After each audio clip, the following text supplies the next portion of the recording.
Қазақша сөйлейміз мүмкін, да? Сәлеметсіздер ме? Отырамыз. Балалар, бүгін аптаның қай күні? Аптаның денеде. Бүгін аптаны сейсенбі күні. Бүгін Наурыз басталды, көктем басталды. Бүгін Наурыздың бірі.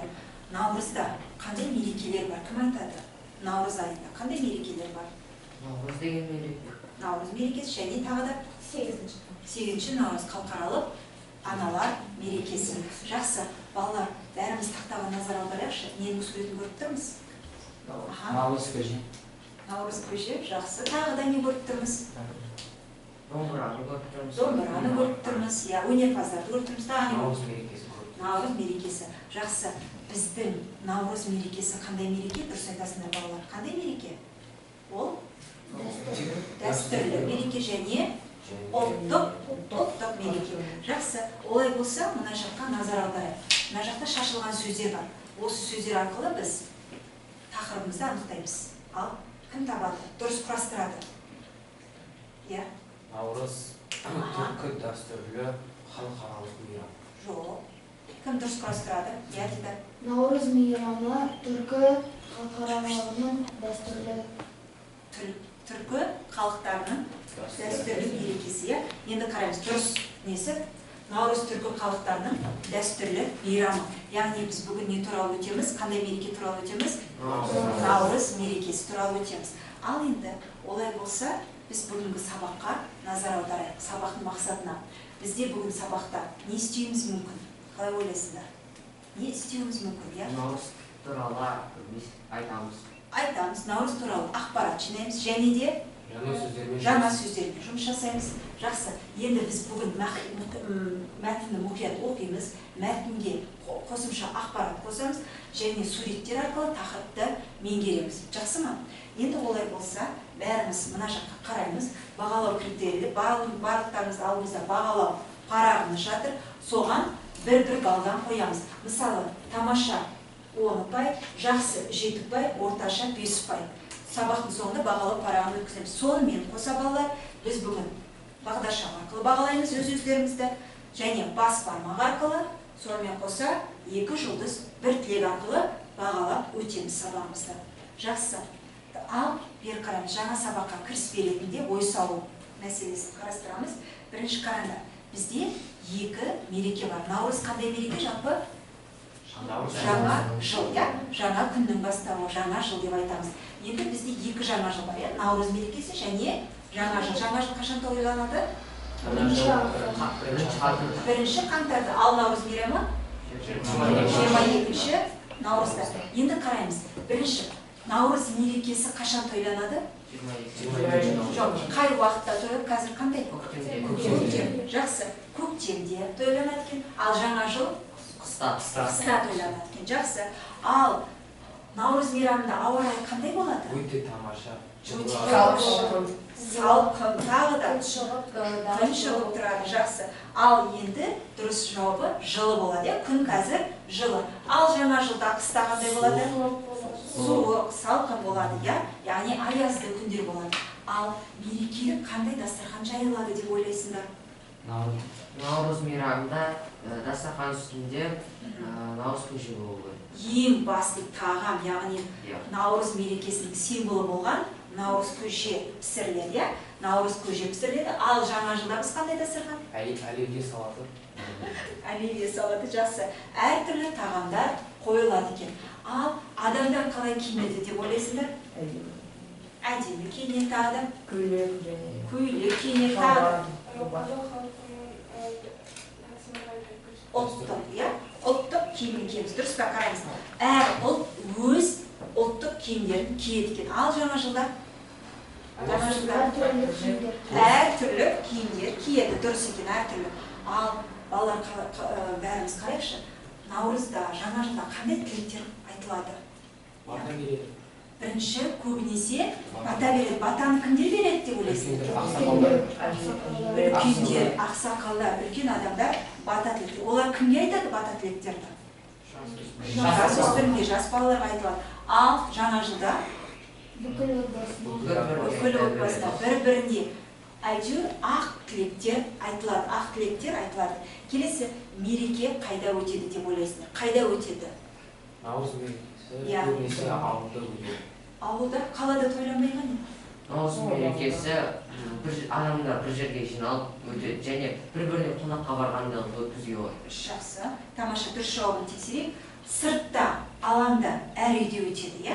Әр үйге бар. Ал жаңа жыл басқа. Жақсы, Камила, дұрыс айтасың. Үйде өткізіледі. Жақсы, түсінікті ғой, иә? Өздеріне кім жауап берді, балдарыңды қойып отырыңдар. Келесі тапсырма бізде сөз тіркестерін құрастыру. Сендерге 2 минут уақыт берем. Мына сөз тіркестерін қарындашпен белгілеп шығасыңдар. Сосын дұрыс жауабын айтамыз. Тез-тез белгілеп шығамыз. Дұрыс жауабын.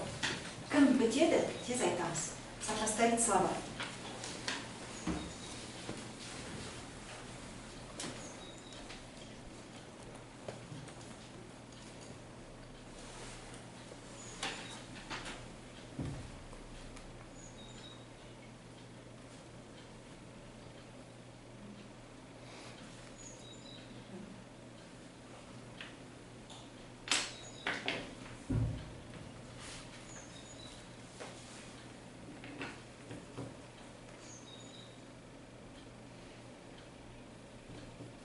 Қолымыздағы сөздер қандай мерекеге қатысы бар? Наурыз мерекесіне. Наурыз мерекесіне жақсы. Біз мәтінді оқымас бұрын осыны жасап аламыз.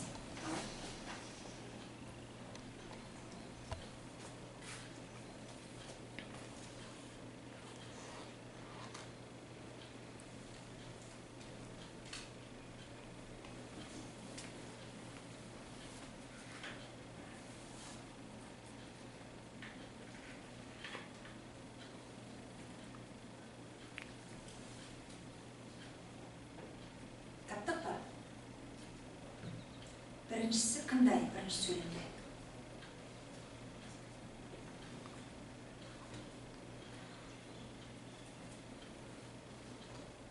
Елдардікі дайын.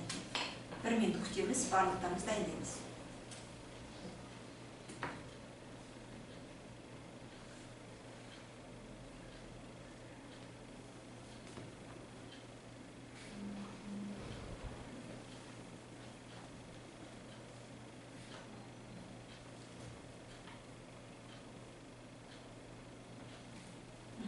Жақсы, бірінші сөйлем дайын ба? Ал, жақсы, мына жаққа қарай. Бірінші сөйлем не туралы? Біріншісі. Көктем туралы. Біріншісі, мысалы, қараймыз. Көктем. Ал, мен мына жаққа сурет көрсетейін, сіздерге естеріңе түседі. Ал, мынау ненің суреті? Ағаштың. Ағаш.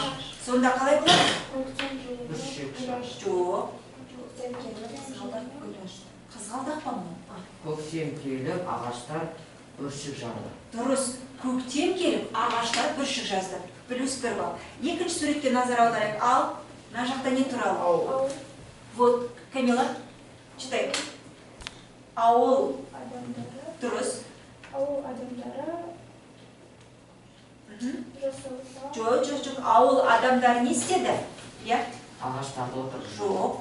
Ауыл адамдары. Ауыл адамдары көшет. Жоқ. Ауыл адамдары. Не Не істеп жатыр? Қазір қараңдаршы, ауыл адамдары. Ағаш отырғызып жатыр. Тағы не істеп жатыр? Гүл отыр. Иә. Гүл ашты. Тазалап жатыр балалар. Ауыл адамдары арықтар тағып. Келесі суретке назар аударайық сендерге не болу үшін. Ал, мынау ненің суреті? Дидар. Қар еріп, Аха. арықтардан су ақты. Дұрыс. Қар еріп, арықтардан су ақты. Тамаша. Плюс 1 балл. Келесі суретке назар аударайық. Ал, мынау ненің суреті? Қызғалдақ. Иә. Ал қандай болады? Қызғалдақ. Дұрыс, Динора. Күн жылып, қызғалдақ гүл ашты. Тамаша, Динора, 1 балл. Күн жылынып, қызғалдақтар гүл аша бастады. Келесі сурет. Ал, құстар. Ал, не дейміз? Жыл құстары. Аха. Жыл құстары. Жылынып, ұшып келді. Иә, жыл құстары жылы жақта ұшып келді. Түсінікті ғой. Келесі суретке назар аударайық. Ал, не істеп жатыр? Ал, Ал бастаймыз. Көкем аулаға ағаштар отырғызды. Тамаша, дұрыс, бір балл. Көкем аулаға көшет отырғызды. Келесі соңғы, табатын шығарсыңдар, е, соңғыны. Давайте. Тамам. Последний. Апам. Басқа. Илдар. Апай Наурыз көже жасауға дайындалды. Тамаша, өте жақсы. Апам Наурыз көже жасауға дайындалды. Жақсы. Балалар, мына жақта светофордың, бағдаршамның суреті тұр. Барлығымызға қиын болды ма? Тапсырма. Қиын болған жоқ. Неге? Не себепті? Егер тамаша, бәрі жақсы өтті дейтін бала бар ма? Кім жақсы орындады? Елдар, Дильнора, тағы Ғалым, Камила, я жақсы орындап шықты. Ал қиыншылық туған кімде болды қиыншылық? Ешкімде болған жоқ. Ал неге үндемей отырмыз? Жақсы. Ал сонымен Наурыз мерекесінде не істейді екен адамдар? Өзім жаңағы суретке байланысты айтып берші. Наурыз мейрамында адамдар ағаш отырғызады екен, артта тазалайды екен, көптеген аулаға көшет отырғызып, және Наурыз көшет дайындауға дайындалады. Жақсы. Наурыз туралы кішкене мәлімет алдық. Келесі жаңа сөздер. Біз жаңа тақырыпқа байланысты жаңа сөздермен танысамыз. Бірінші, үндестік, ежелден, бата, көшет, дәм тарту, уыз. Ал енді үндестік дегенге қандай сұрақ қоямыз бала? Жоқ, үндестік қандай сөз табы? Қандай сөз табы? Сын несі тамаша? Ежелден. Ежелден. Қашаннан, я қандай сөз табы? Үстел. Бата. Не. Қандай сөз табы? Задесін. Көшет. Не. Задесін. Дәм тату. Естеу. Қандай сөз табы? Естеу. Уыз. Задесін. Тамаша айтайық. Жақсы. Бұл жаңа сөздер. Жаңа сөздерді бекіту үшін сендер мына тапсырманы орындау керексіңдер. Бәріміз қарап, үндестік,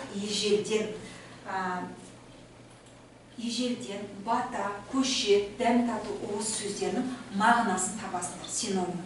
Ойлануға 1 минут уақыт беремін. Қараңдар. Ойлануға 1 минут.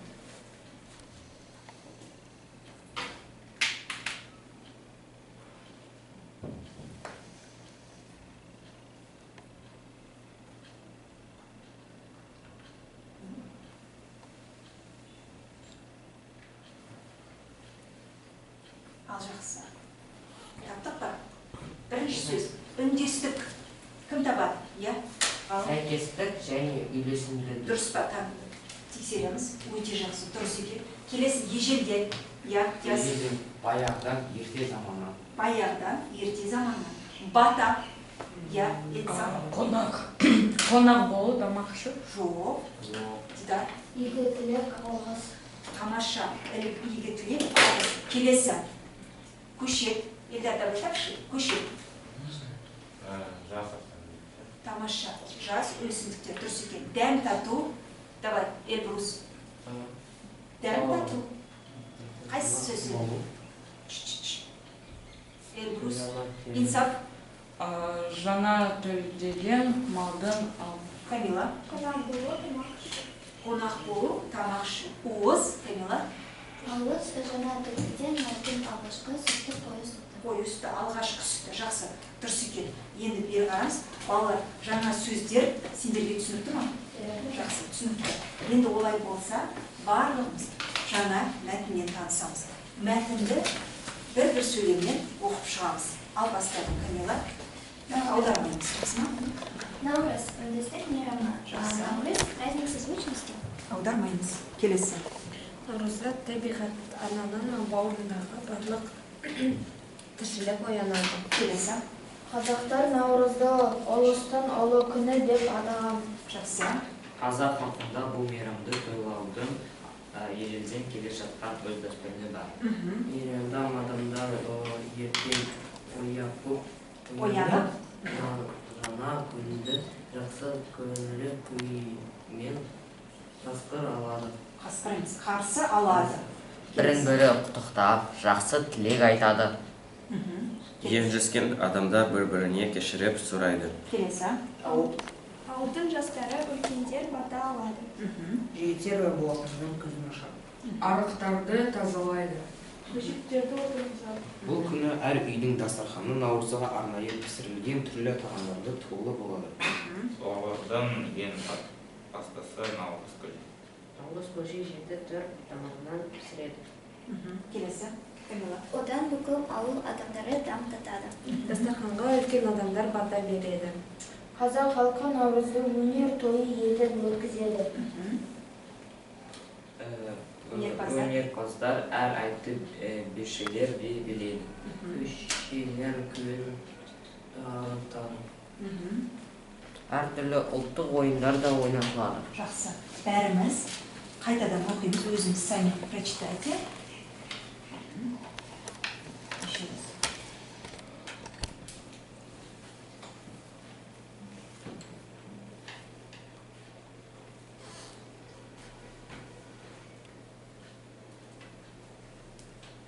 Ақпараттарды еске сақтаймыз.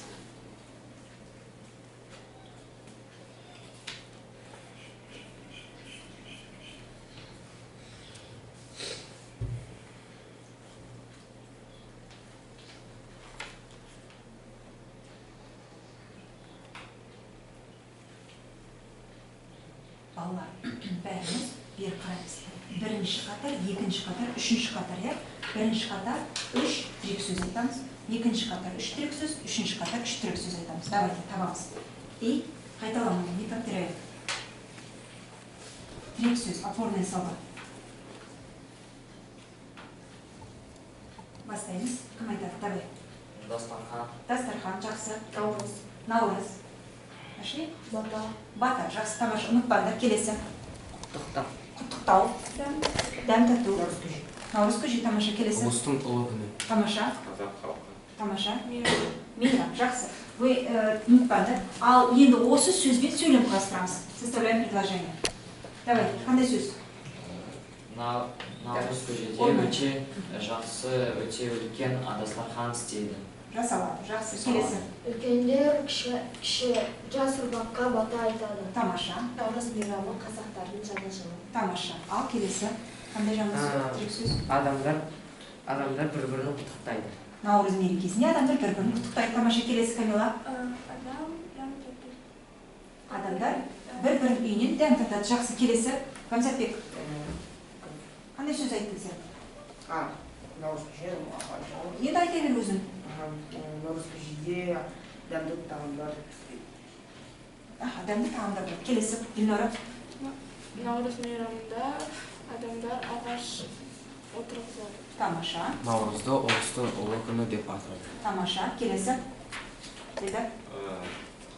Қазақ халқында бұл мейрамды Осы ұлы күні деп атайды. Жақсы.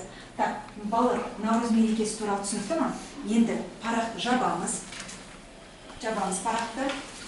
Мәтін бойынша сұрақтар. Қараймыз. Мен сендерге бір ғана сұрақ беріледі. Наурыз мерекесінде жасалатын қандай дәстүрлер бар? Какие традиции есть? Давайте перечисляем. Давай, бірінші. Адамдар бір-бірінен кешірім сұрайды, ұрысқан болса. Я ренжіскен адамдар кешірім сұрайды. Тамаша, келесі. Дастарханда үлкен жастарға бата береді. Тамаша, өте жақсы, келесі. Үлкен жігіттер арықтарды тазалап, ағаш отырғызады. Тамаша, өте жақсы, Елнұр. Бата береді. Ал? Бата береді. Айттық, бата береді. Тағы да Бір-біріне қонаққа барады. Тамаша, келесі. Не істейді тағы? Қандай дәстүрлер бар? Юбилейді атайды.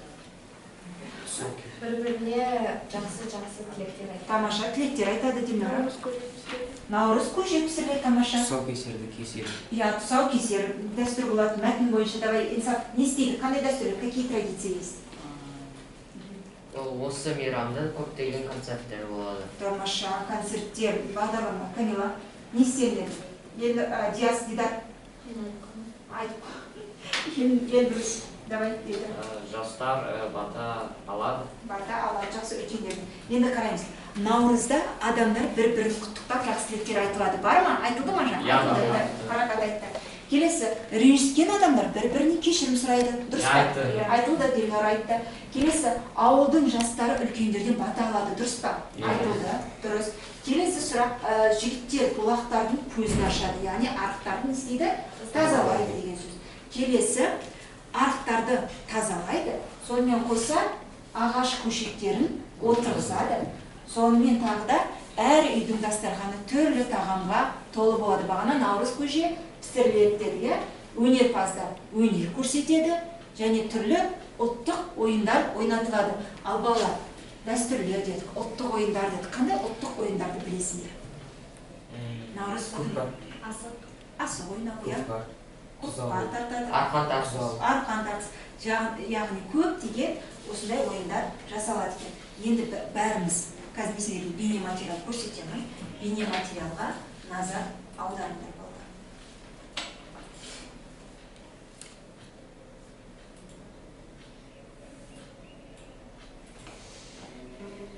Ассалаумағалейкум достар. Назарларыңызда қазақ баласы арнасы. Ұлтымыздың тарихында ежелгі заманнан үзілмей келе жатқан бірден бір мейрам ол Наурыз мерекесі. Ал Құрбан айт пен Ораза айт қазақ даласына қасиетті дініміз исламның келуімен байланысты. Яғни біздің діни мерекеміз қазақ даласында шамамен 8-9 ғасырлардан бастап өткізіле бастаған. Наурызға келсек, тарихи дерек бойынша 5000 жыл бұрын тойлана бастаған. Қалай пайда болғаны, неден бастау алғаны туралы неше түрлі аңыз бен деректер бар. Бірі патшаның тағымен байланыстырса, енді бірі табиғатпен байланыстырады. Анығы мерекенің шығу төркіні көне парсы, яғни қазіргі Иран топырағында пайда болған. Қазіргі парсы тілінде но, жаңа, роуз, күн, яғни жаңа күн, жаңа жылды, жылдың басталуын білдіріп, жаңа жыл ретінде тойланған. Осылай біздің ата-бабаларымыз сақ, құн, үйсін, көктүріктермен жалғасып бізге жеткен тарихи мерекеміз. 22 наурыз неге жылдың басы жаңа жыл ретінде тойланды? Себебі анық. Табиғаттағы жан біткеннің, өсімдік біткеннің бәрі көктеммен байланысты. 22 наурызда күн мен түн теңеліп, ертесі күн ұзара бастайды. Яғни жаңа тіршілік пайда болып, қар еріп, күн жылынып, жер гүлденеді, жан жануар оянып, тірлік ете бастайды. Міне бұл нағыз жаңа жыл, жаңа күн еді. Сондықтан біздің ата-бабаларымыз өткен неше мың жылдықта осы 22 наурызды жаңа жыл ретінде тойлап келеді. Бұл мерекенің ерекшелігі ешқандай дінге қатысы болмауы, яғни шариғатымызға қайшы келетін тұсы болмаған соң да ата-бабаларымыз ислам келгеннен кейін де бұл мерекені жалғастыра берген. Наурыздың символы әрине Наурыз көже. Оның мағынасы жыл басынан жыл соңына дейін осындай тоқшылық, молшылық болсын деп, қыстан қалған ет пен ақты неше түрлі дәм қосып, мол етіп көже дайындайды. Салтымызда бұл күні бұлақтың көзін ашу, ағаш отырғызу да бар. Атадан мал қалғанша тал қалсын деген осы шығар. Дегенмен бұл мерекенің бізден ажырап қалған кезі де болған. Ол әрине кеңес заманы. Ұлтты құртуды басты мақсат еткен кеңес үкіметі қазақты қорғап тұрған ұлттық құндылықтарға шабуылдай бастайды. Оның бірі неше мың жылдықтан бері жалғасып келе жатқан осы Наурыз мерекесі еді. 1926 жылы ескіден қалған сартыншақ деп бұл күнді тойлауға тыйым салады.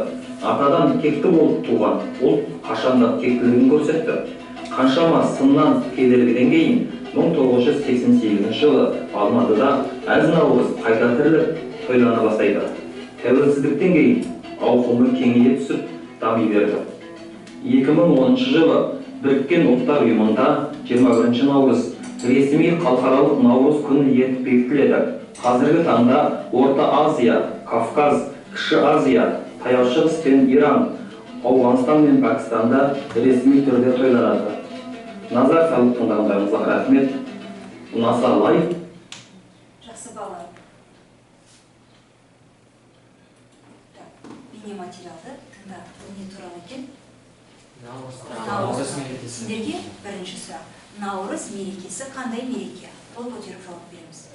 Наурыз мерекесі қандай мереке сонда? Наурыз мерекесі ұлттық мереке. Жақсы, тамаша. Тағы да наурыз мерекесі қандай мереке? Бұрынғы және дәстүрлі. Тамаша, өте жақсы, дұрыс. Тағы да қандай мереке? Жаңару, жақсы. Наурыз мерекесі ұлттық мереке, дәстүрлі мереке, халықтық мереке дейміз. Келесі, наурыз сөзін бөлді, иә? Наурыз сөзі нені білдіреді? Что означает слово наурыз? Басқа, енді давай. Жаңа жылды. Жаңа жылды білдіреді, жақсы. Жаңа күнді. Жаңа күнді, тамаша. Көктемді білдіреді, жақсы. Бақытты білдіреді, яғни табиғат ананың оянуын білдіреді. Жақсы. Келесі, наурыз мерекесінің символы не? Наурыз көже. Неліктен наурыз көже? Неліктен наурыз көже? Неліктен наурыз көже пісіріледі? Неге басқа тағам пісірмейді? Қалай ойлайсыңдар? Кім айтады басқа? Дұрыс, наурыз көже. Наурыз көже қазақтың символ, наурыздың, точнее, символы болып келгені, себебі қыста олар не істейді қыста? Қиынырақ болады. Жағдай қиынырақ Күн болады. жылған соң барлығы орнына келе бастайды. Сол кезде бар тағаммен істегенді. Ал неліктен наурыз көжені біз тойып ішу керекпіз? Тойып, тауысып ішу керекпіз. Себебі біздің мейрамымыз, иә? Себебі мен естуім бойынша наурыз көже біздің үйге жақсылықты, қуанышты әкеледі. И сол үшін ол біздің до конца толық ішпесеміз, немізді қалдырып кеткендей болады. Басымызды қалдырып кеткендей болады. Жақсы. Наурыз көжені ішіп көріне ма сендер басқа ұлттар? Наурыз көжені кім ішіп көрді? Сен ішесің енді. Сен ішіп көрдің бе? Иә. Жақсы. Эльбрус, сен ішіп көрдің бе наурыз көжені? Ішіп көрдің. Қалай екен дәмі? Дәмі қалай? Наурыз көже ішіп көрдің бе? Құрттың дәмі. Жақсы. Келесі сұрақ. Қай уақыттан бастап наурыз мерекесі тойланды видео бойынша? Басқа, ғалымнан басқа. Қай уақыттан бастап, иә? 8-9 ғасырларда. Иә, 5000 жыл бұрын, 8-9 ғасырларда. Ал енді жалпы Қазақстанда қай уақыттан бастап тойлана бастады? 1988 жылдан бастап тойлана бастады. Одан кейін тәуелсіздік алғаннан кейін одан да жақсы тойлана бастады. Енді бейнематериал бәрімізге түсінікті болса, ары қарай кеттік. Балалар, мен қазір сендерге топтық жұмыс беремін. Сендер тыңдап алыңдар. Топтық, бірінші топ, екінші топ, үшінші топ. Осылай отырасыңдар. Енді қараңдар, бірінші топ не істейді? Наурыз мерекесінде қандай дәстүрлер бар? Сол туралы айтасыңдар, түсінікті ма? Екінші топ, сурет қиындыларынан сендер не шығады? Сол сурет қиында қандай нәрсе бар? Соны әңгімелеп бересіңдер. Үшінші топ, сендер диалог құрастырасыңдар. Диалогтың тақырыбы наурыз мерекесі туралы. Ал сендер не істейсіңдер? Шетелден келген қонаққа, досыңа не істейміз? Наурыз мерекесі туралы. Енді талаптар бар, өзіміздің талаптарымыз бар. Жаңа сөздерді қолданамыз міндетті түрде. Жақсы ма? Екінші, әртістік қабілетті көрсетеміз. Өмірмен байланысты болу керек және түйінді бір пікір болу керек. Жақсы ма? Ал бастаймыз. Сендерге дайындыққа 2 минут уақыт беріледі. Оның суреті шығады, костюмда.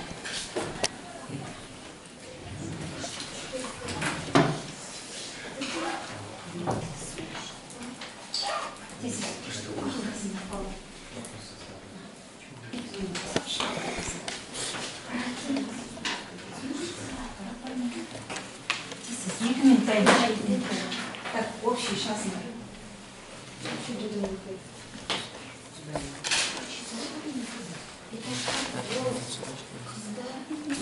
Нет.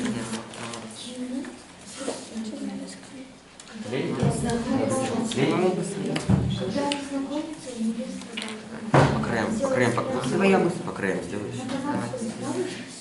Гум по краям.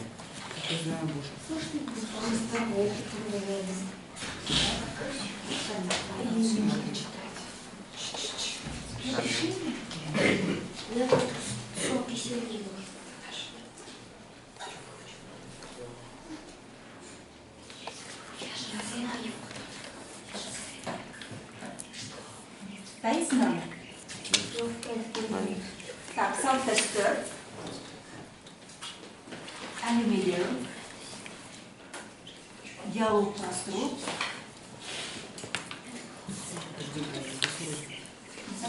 Подожди. Переверну.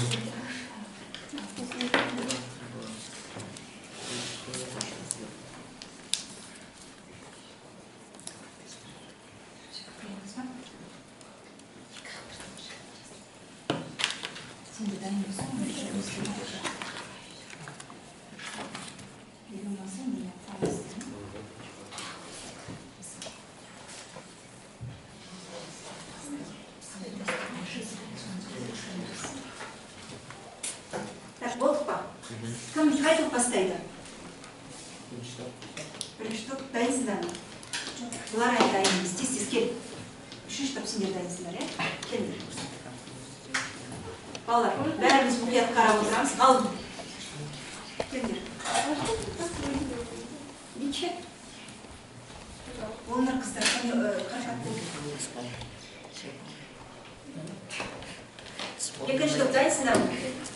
Кішкене қайталап алайық. Қайталап алайық.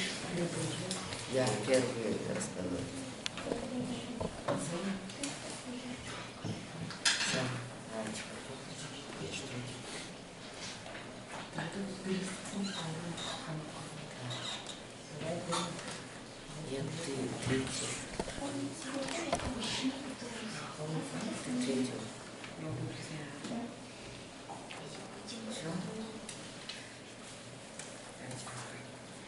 Ал бастаймыз. Шығамыз. Так. Ғалым, сен қарашасың ба? Жақсы, былай қараймыз. Балалар, бері қараймыз. Бәріміз тыңдаймыз. Қазір біз ғалымды екінші топты бағалаймыз. Балалар, қараймыз, бағалаймыз. Бағалағанда 2 жұлдыз 1 тілек айтамыз. Жақсы ма? Ал бастан. Бұл суретте наурыз көже көрсетілген. Наурыз көже қазақ халқының көктемгі наурыз мерекесінде дайындалатын дәстүрлі тағам. Осы тағамның негізгі ингредиенттері олар қайнатылған ет, еттің сорпасы, ашытылған сүт өнімдері, олар қымыз, айран, қалғанынша қоссаңыздар болады. Және көбінесе наурыз көжеге дән-дақыларды қосады. Ол бидай, жүгері, арпа және тағы да басқалар. Маған келетін болса, маған наурыз көжені жүгерімен жеген ұнайды, соны басқан ұнайды. Және наурыз көже ыстық күнде ішін освежает дегендей. Шіріңді қандырайды, дәмі де зор. Және наурыз көже бұрыннан бері дайындалып, баяғыдан бері істелінетін тағам. Келе жатқан ұлттық тағамымыз, жақсы. Наурыз көженің ішіне көптеген керек витаминдер бар. Жақсы. Ол өте пайдалы тағам деп саналады. Жақсы. Тағы да басқа топ ұстаймыз ба? Наурыз көженің құрамдас бөліктері ол даналықты, байлықты және Не қашық айтамыз? Келмейді. Наурыз көженің құрамдас бөліктері ол даналықты, бақыты, аспандық Жақсы, тамаша. Артем үстіне жеті қонақ шақырылған, сондай-ақ жеті түрлі дәмді тағам қосылу керек. Жақсы. Тағамның әрбір құрамдас бөлігі 7 үнілік ұстарын бірін білдіреді. Өсу, сәттілік, бақыт, байлық, денсаулық, даналық және аспан қамқорлығы. Жақсы. Өте жақсы, тамаша. Ал жақсы, бірінші топқа қандай баға береміз? Қанша баға бар? Жоқ, 2 жұлдыз 1 тілек. Қандай баға береміз? Қанша емес? Қандай? Жақсы, тамаша. Жақсы, неспен жақсы. Қай жері ұнады сендерге? Олар түсінікті айтады. Түсінікті айтты, толық айтты, жақсы, тамаша. Отыра ойна. Бірінші топ, тез шығамыз. Бірінші топ, тез. Бәріміз бағалаймыз, қараймыз. Наурыз айында көптеген дәстүрлер бар. Мысалы, олар бесікке салу, беташар және тұсаукесер. Беташар ол келін күйеуінің ата-анасымен таныс мейрамы. Таныстыру мейрамы, жақсы, мерекесі, жақсы. Келіннің бетін орамалмен жабып, ата-анасына көрсетеді. Жыршы беташар жырын ойнайды. Келін күйеуінің ата-анасына сәлем салу керек. Сәлем салғанына қарай келінді қандай екенін білуге болады. Жақсы, келесі. Келесі тұсаукесер дәстүрі. Тұсаукесер дәстүрі ол ежелден келе жатқан дәстүр. Тұсаукесерде алғаш рет баланы екі қолынан ұстап, аяғын жіппен байлап және үшкір қайшымен кеседі. Болмаса пышақпен кеседі. Жақсы. Қандай жіп байлайды оған? Оған ала жіп байлайды. Себебі? Себебі ешкімнің ала жібін аттамасын, қуамасын деген мақсатта, иә? Жақсы, Келесі ол бесікке салу. Бесікке салу перзентті алғаш рет бесікке салатын дәстүр болып табылады. Сәбиді бесікке салатын кезде өткен апалар және әжелер, келіндер, солар салады, иә? Болды ма? Басқа дәстүр жоқ па? Жақсы бала. Қандай баға береміз? Жақсы деген бала. Несімен жақсы? Барлық әдіс-тәсілдерді айтты ма? Дәстүрлерді. Ең маңызды дәстүрлерді айтты, және оларды түсінікті тілмен айтты. Өте жақсы. Жақсы. Ал үшінші топ. Сендерде диалог, наурыз мерекесі туралы диалог. Ал сендерде қандай? Наурыз мерекесі, жақсы. Шетелден келген досыңа наурыз мерекесі туралы айтып береміз, иә? Ал баста. Сәлем Джессика. Бүгін біз ұлыстың ұлы күні наурыз мейрамы тойлағалы отырмыз. Қандай керемет наурыз мейрамы, қандай мейрам? Наурыз мейрамы ол тек көктемнің ғана емес, ең әділі ізгілік пен жақсылықтың мейрамы. Наурыз ұлыстың осы бір ұлы күні адамдар бір-біріне деген өкпелерін ұмытып, кешімге келіп табысқан. Наурыз жыл басы көктем мерекесі. 22 наурыз күн мен түн теңеледі. Содан сол күн ұлыстың ұлы күні деп аталған. Наурыз мейрамында қандай киім киесіңдер? Наурыз мейрамында қазақтар өз қазақ ұлт киімін киеді. Наурыз мейрамында қандай тағам пісіресіңдер? Біз наурыз мейрамында бауырсақ, шелпе, ірімшік, құрт, ет және ең басты тағам наурыз көжені пісіреміз. Наурыз көжені неден жасалған? Наурыз көже 7 құрамнан жасалған. Олар су, тұз, сүт, құрт, жылқының еті мен қазы, жарма және бидай кеспесі. Наурыз мейрамында тағы не істейсіздер? Біз наурыз мейрамында би билейміз, ән айтамыз және концерт көрсетеміз. Көшеге шығып ең мықты балалар күресті көрсетеді. Үлкендер алтын бақаны соғып, сол алтын бақаны ұлдар мен қыздар тебеді. Жүр, Джессика, наурыз мейрамында құттықтайды. Тамаша, өте жақсы. Ал қандай баға бересіңдер? Керемет деген баға беремін. Өйткені бұл менің ойымша басқа елден келген адам мынаны түсіндірген соң түсінеді деп ойлаймын. Өйткені тек қана бір жерді ғана емес, дәл тамақты қалай жасалу екенін көрсетеді. Балалар, сендердің шетелдік достарың бар ма жалпы? Шетелдік достарымыз, иә? Біреуде бар, біреуде жоқ. Біреу келсе, біздің Қазақстанға келсе, сендер оны құрметтеп қарсы алып, оларға осындай біздің салт дәстүрлерімізді, өзіміздің ұлттық мерекемізді түсіндіруге сендер әрқашанда әзір болу керексіңдер, иә? Жақсы. Балалар, осымен біздің сабағымыз аяқталды. Біз сонымен біздің бүгінгі сабақта не істедік? Мақсатқа оралайықшы, не істедік біз бүгінгі? Біз бүгін жаңа ақпараттармен таныстық. Жақсы. Келесі енді не істедік бүгін сабақта? Жаңа сөздермен таныстық. Жақсы, келесі. Наурыз мейрамы туралы сөйлестік. Тамаша. Мәтін мазмұны бойынша сұрақтарға жауап бердік. Тамаша. Наурыз дәстүрлерімен таныстық. Наурыз дәстүрлерімен таныстық. Және қызықты топтық жұмыстарды істедік. Жақсы. Қызықты топтық жұмыстарды жасадық. Енді балалар, бәріміз бері қарай алдымызда біздің бағалау парағымыз бар. Бағалап, өзімізді бағалап жіберейік. 1 минут уақыт беремін. Бағалар тез-тез. Оценки ставьте. Так, бағаладық па? Ал жақсы. Кім бастайды? Диас баста. Сенде қанша балл? 9 балл. Себеп? Себебі сабақта өте көп жұмыс істедім. Жасап. Дилнара қанша балл өте жақсы? 8. Тамаша. Неге 8?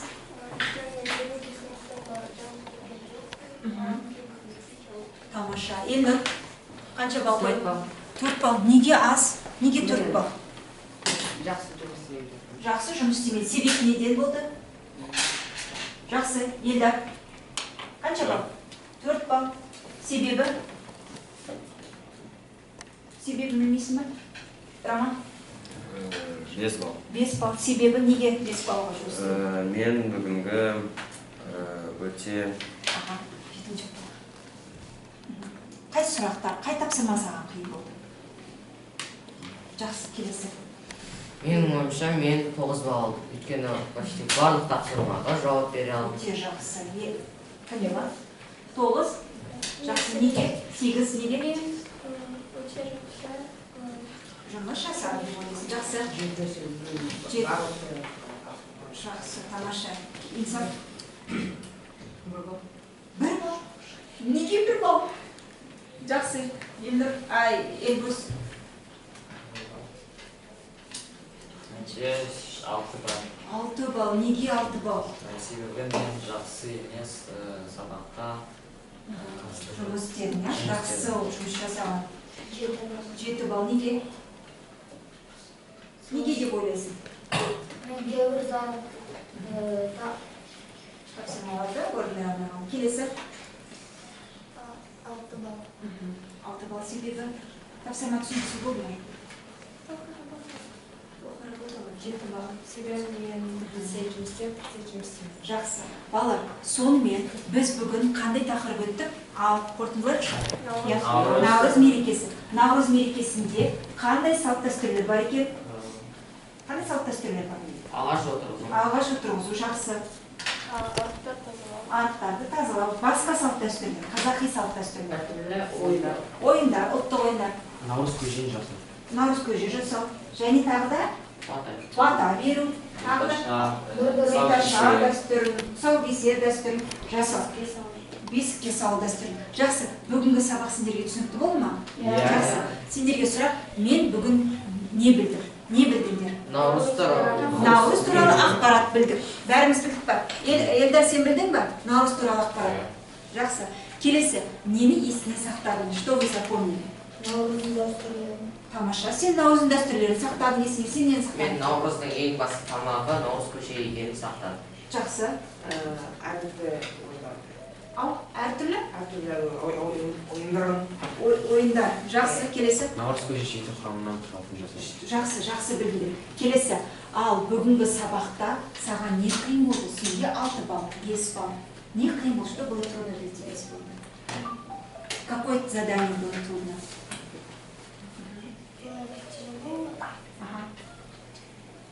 Запоминать? Жақсы.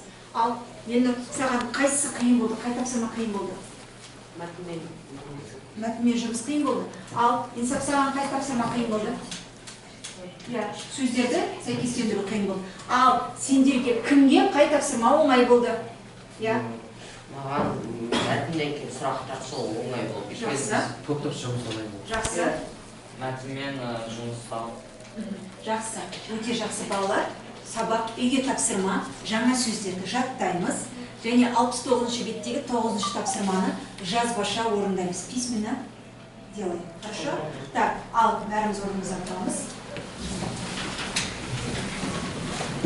Сабақ аяқталды. Сабаққа үлкен рахмет. Сау болыңыздар. Сау болыңыздар.